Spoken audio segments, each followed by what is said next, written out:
સરસ અને મીઠી આવે છે।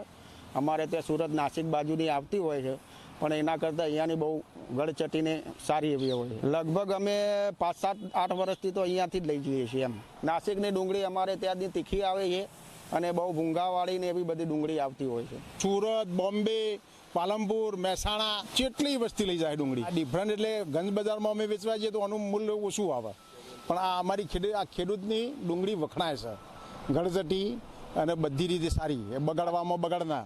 આ ખેડૂતને પોસાય એવું છે અત્યારે? હા, પોહાય ને। સુરત, વડોદરા, અમદાવાદ બધી ડુંગળીના બધા ગ્રાહકો છે મારા ત્યાં। તફાવત છે ને પાણી, બોરનું પાણી અને ખાતર પાણી અને જમીનનું સારું છે અહીંયા એમ।